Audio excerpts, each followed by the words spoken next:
Praise the Lord friends, I hope you all fine. God bless you.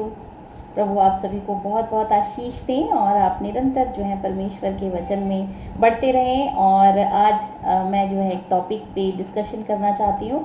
इसका शीर्षक है महान विवाद. महान विवाद जो है बताता है कि संपूर्ण मानवता परमेश्वर के चरित्र, उसकी व्यवस्था एवं ब्रह्मांड पर उसकी संप्रभुता के विषय में मसीह एवं शैतान के बीच एक महान विवाद में शामिल है. यह संघर्ष स्वर्ग में उत्पन्न हुआ जब एक सृजित प्राणी चुनाव की स्वतंत्रता के साथ संपन्न आत्म उत्थान में शैतान बन गया. परमेश्वर का विरोधी और स्वर्गदूतों के एक हिस्से को विद्रोह में ले गया. आदम और हव्वा को पाप में डालकर उसने इस संसार में विद्रोह की भावना का आरंभ किया. इस मानव पाप के फलस्वरूप मानवता में परमेश्वर की छवि विकृत हुई, रचित संसार में अव्यवस्था हुई एवं अंततः वैश्विक जल प्रलय के समय उसका नाश हुआ. संपूर्ण सृष्टि के सामने यह जगत सार्वभौमिक संघर्ष का अखाड़ा बन गया, जिसमें प्रेमी परमेश्वर ही अंततः सिद्ध ठहरेगा. इस विवाद में मसीह अपने लोगों की सहायता करने के लिए उद्धार की राह में मार्गदर्शन देने, सुरक्षित रखने एवं उन्हें बनाए रखने के लिए पवित्र आत्मा एवं निष्ठावान स्वर्गदूतों को भेजता है. इस तरीके से हम इसमें पाते हैं उत्पत्ति अध्याय 3 में जो है मनुष्य के पापी हो जाने का वर्णन है कि मनुष्य किस तरह से जो है पापी हो गया. परमेश्वर की आज्ञाओं को तोड़ने के द्वारा मनुष्य पापी बन गया और इसके पीछे जो है शैतान का हाथ था. शैतान ने आदम और हव्वा को भरमा दिया और परमेश्वर की आज्ञा को तुड़वा दिया. इस तरीके से मनुष्य के पापी हो जाने का वर्णन जो है अध्याय 3 उत्पत्ति की किताब में लिखा गया है. इसमें लिखा है, यहोवा परमेश्वर ने जितने बनेले पशु बनाए थे उन सब में सर्प धूर्त था. उसने स्त्री से कहा, क्या सच है कि परमेश्वर ने कहा तुम इस वाटिका के किसी वृक्ष के फल को न खाना. स्त्री ने सर्प से कहा, इस वाटिका के वृक्षों के फल हम खा सकते हैं, पर जो वृक्ष वाटिका के बीच में है उसके फल के विषय में परमेश्वर ने कहा है कि तुम उसको खाना और ना उसको छूना, नहीं तो मर जाओगे. तब सर्प ने स्त्री से कहा, तुम निश्चय ना मरोगे. यहाँ से जो है एक लालच जो है शैतान ने हव्वा के मन में डाला कि तुम नहीं मरोगे, जबकि परमेश्वर ने कहा था कि अगर तुम इस आज्ञा को तोड़ते हो तो तुम निश्चित ही मर जाओगे. तो आज भी जो है शैतान हमारे मनों में जो है एक जो है कन्फ्यूजन क्रिएट करता है, परमेश्वर की आज्ञाकारिता को तुड़वाता है, पापी बनाता है, क्योंकि वो मनुष्य को नाश करना चाहता है.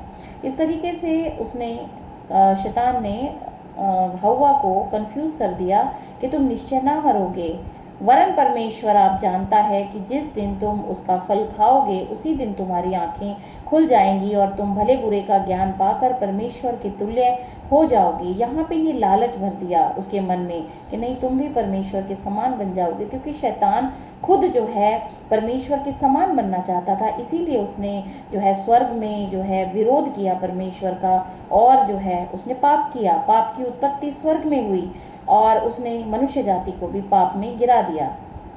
इस तरीके से उसने उसके मन में लालच उत्पन्न किया. अतः जब स्त्री ने देखा कि उस वृक्ष का फल खाने के लिए अच्छा और देखने में मनभाव और बुद्धि देने के लिए चाहने योग्य भी है, तब उसने उसमें से तोड़कर खाया और अपने पति को भी दिया और उसने भी खाया. तब उन दोनों की आंखें खुल गई और उनको मालूम हुआ कि वे नंगे हैं. इसीलिए उन्होंने अंजीर के पेड़ के पत्ते तोड़ जोड़कर लंगोट बना लिए. तब यहोवा परमेश्वर जो दिन के ठंडे समय वाटिका में फिरता था का शब्द उनको सुनाई दिया.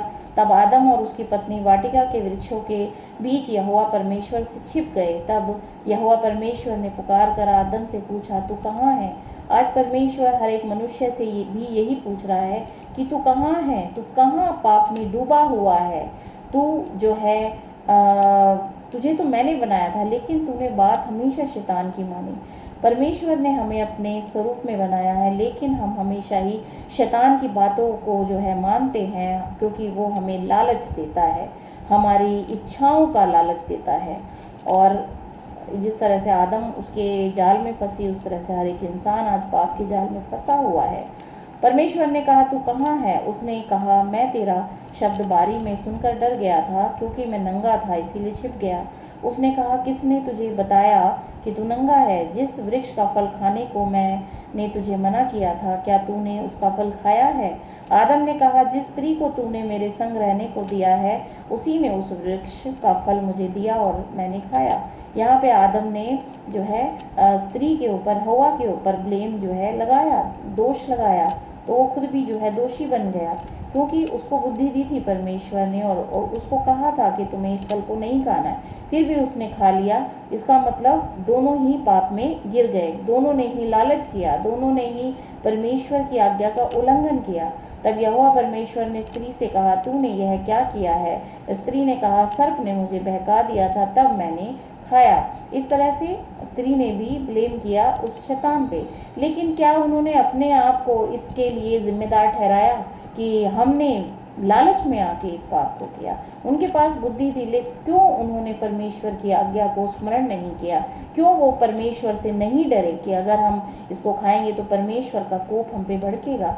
यही एक वजह है जिसकी वजह से आज मनुष्य जाति भी जो है वो पाप में गिर जाती है, क्योंकि उनको डर नहीं है परमेश्वर का, क्योंकि वो परमेश्वर के को नहीं देखते हैं, तो इसलिए कहते हैं कि नहीं, कोई परमेश्वर नहीं है, इसीलिए वो अपने मन की मर्जी करते हैं और पाप में गिरते हैं, और इस तरीके से मनुष्य नाश हो जाता है।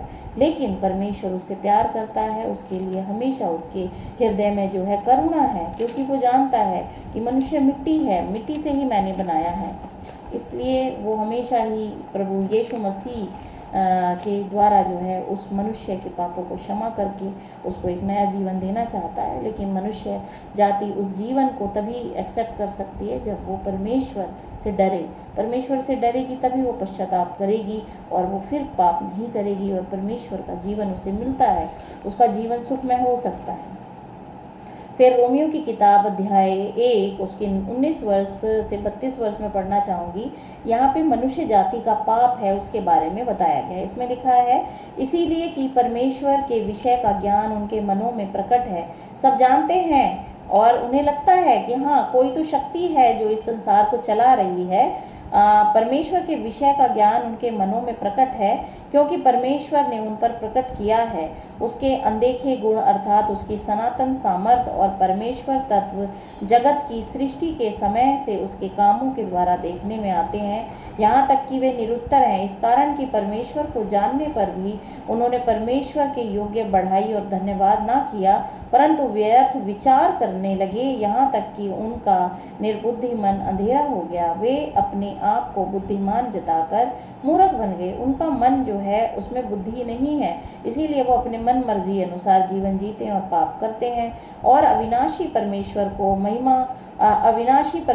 की महिमा को नाशवान मनुष्यों और पक्षियों और चौपायों और रेंगने वाले जंतुओं की मूरत की समानता में बदल डाला। आज संपूर्ण जो है ब्रह्मांड जो है, इसी में ही जो है संपूर्ण जो संसार है, जगत है, वो परमेश्वर को ना कर पूछ के वो जो है उन्होंने परमेश्वर को नाशवान मनुष्य, पक्षियों और चौपाए और रेंगने वाले जंतुओं की मूरत में समानता में बदल डाला है। इस कारण परमेश्वर ने उन्हें उनके मन की अभिलाषाओं के अनुसार अशुद्धता के लिए छोड़ दिया कि वे आपस में अपने शरीरों का अनादर करें, क्योंकि उन्होंने परमेश्वर की सच्चाई को बदलकर झूठ बना डाला और सृष्टि की उपासना और सेवा की, ना कि उस सृजनहार की जो सदा धन्य है। इसीलिए परमेश्वर ने उन्हें नीच कामनाओं के वश में छोड़ दिया, यहाँ तक कि उनकी स्त्रियों ने भी स्वाभाविक व्यवहार को उससे जो स्वभाव के विरुद्ध है बदल डाला। वैसे ही पुरुष भी स्त्रियों के साथ स्वाभाविक व्यवहार छोड़कर आपस में कामातुर होकर जलने लगे,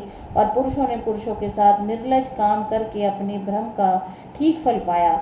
जब उन्होंने परमेश्वर को पहचानना ना चाहा तो परमेश्वर ने भी उन्हें उनके निकम्मे मन पर छोड़ दिया कि वे अनुचित काम करें।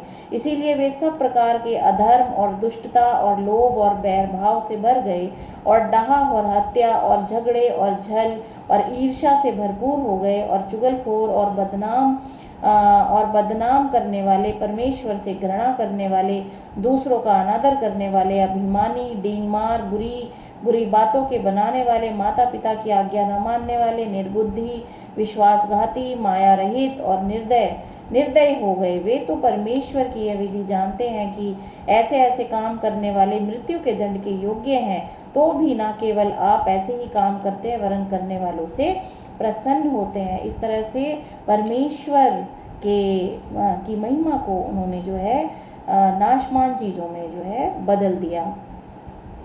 आज सवाल यही उठता है कि हम परमेश्वर के ज्ञान को जानें। परमेश्वर का ज्ञान ही हमें मृत्यु से बचा सकता है, पाप से निकाल सकता है। इसीलिए मेरी आपसे प्रार्थना है कि आप परमेश्वर के वचन को पढ़ें और बुद्धिमान हो जाएं, क्योंकि परमेश्वर ही आपका जो है सृष्टि करता है और सारा आदर महिमा उसी को दें और उसके अनुसार ही अपने जीवन को जिएं और भलाई के कार्य करें, पवित्रताई में बढ़ते चले जाएं, तो परमेश्वर आपको अनंत जीवन देते हैं।